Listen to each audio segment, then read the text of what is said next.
What's good? My name is Tish Collins, and I pray that life is being kind to y'all. If this is your first time coming across my channel, welcome. If you're coming by, I appreciate you so much. Alright, my channel is an all-around channel. Alright, it's my mini life's journey, so you might catch locks over here, healing, a tutorial or two, me giving y'all some information that I might have. Like, I am not a niche. Anything goes over here. Alright. So this video, I'm gonna be talking about my 1 year lock journey and all the many lessons that I have learned along the way. Alright. So first off, I started my lock September 19, 2023. We just hit a year, September 19, 2024. So let's go ahead and dive right into the visual journey.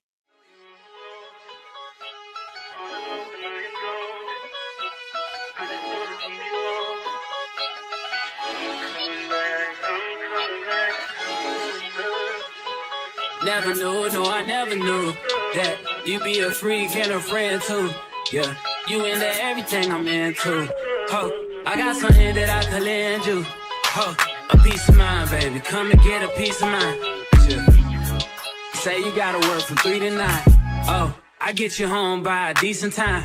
Wait, your bed, you can sleep in mine. Yeah, let's make it happen, girl. I need some time.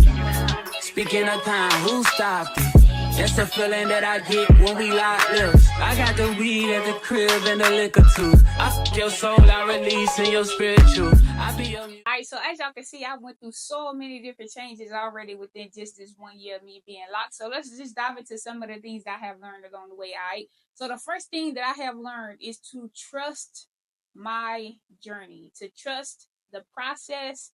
And don't try to rush it. Just take my time with it and just enjoy the phase or the stage that I'm in while I'm in the journey.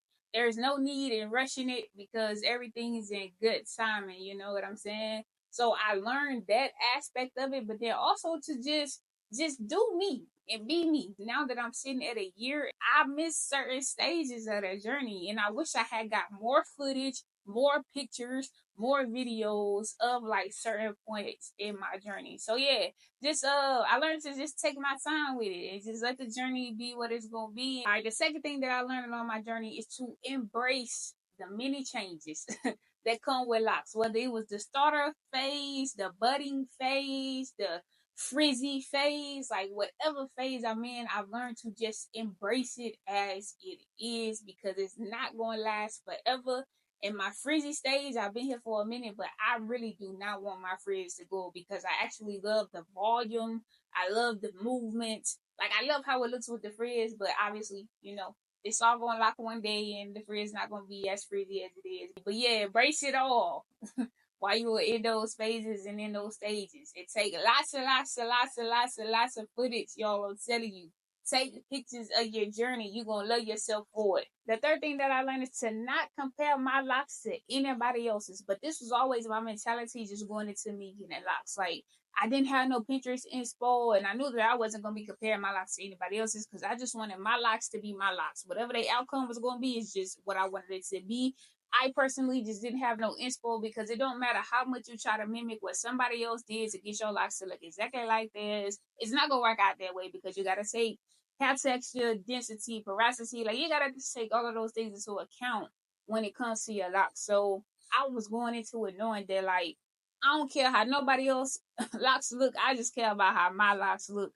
And that's just been my mentality from the beginning of it. But yeah, I don't compare my locks to anybody else's. I never have. Like, I'll see people with locks and be like, yo, your locks beautiful because they locks really do be beautiful. But I've never thought, like, that's how I want my locks to look. Nah, I want my locks to look like however my locks is gonna look. Next up is the frizz. I thought I knew what frizz was at like my 4-month mark. I was like, oh, okay, this frizz is cool. You know what I'm saying? That frizz ain't got nothing on the frizz I got today, okay? My frizz go crazy. I feel like my locks are a little too frizzy, but that's cool too. I but just let her do what she do, because at some point she gonna lock up completely, and I'm gonna miss this stage. So yeah, but the frizz be on me bad, real bad. Next up is the confidence boost that I gained from having my locks. Listen here. I have never been so in love with my hair before until I locked up.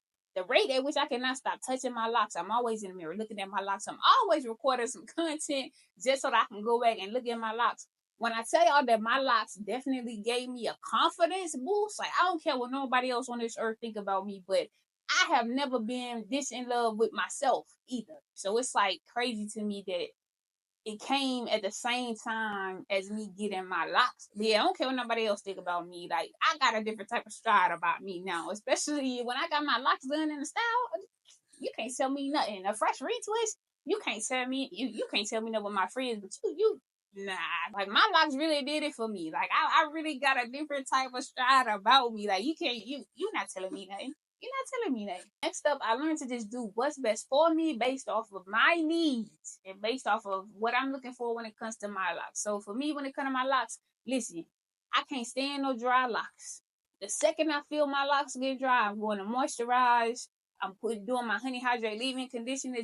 That's just my preference. Like if your preference is all you do is just mist yours with some water, go on about your business, then great. I love that works for you. However, I can't stand no dry, frail locks. Like that's just I need to. My hair needs to. I want to feel my locks. I want them to be soft to the touch.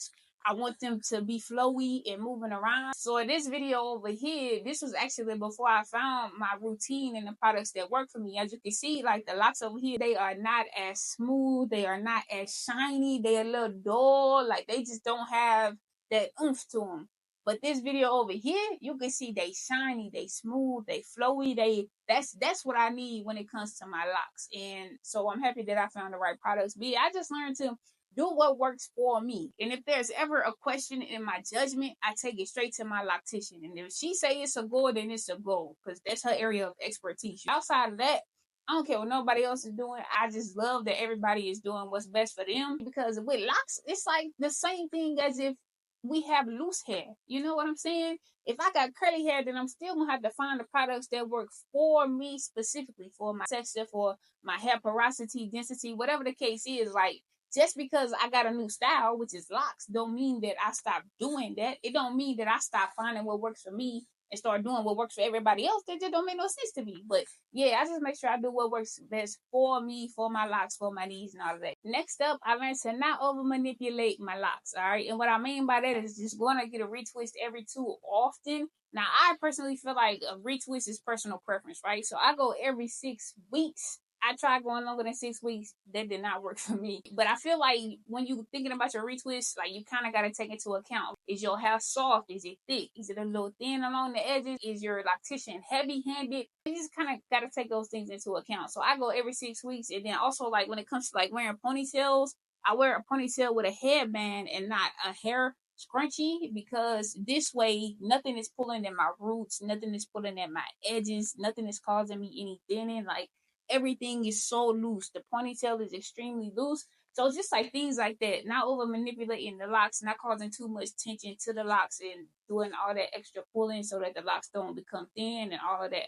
I won't say that this one is something that I kind of learned, but I just decided that I was not going to get styles too often. I only get styles on occasion. Within this last year of me being locked, I only had a style 3 times.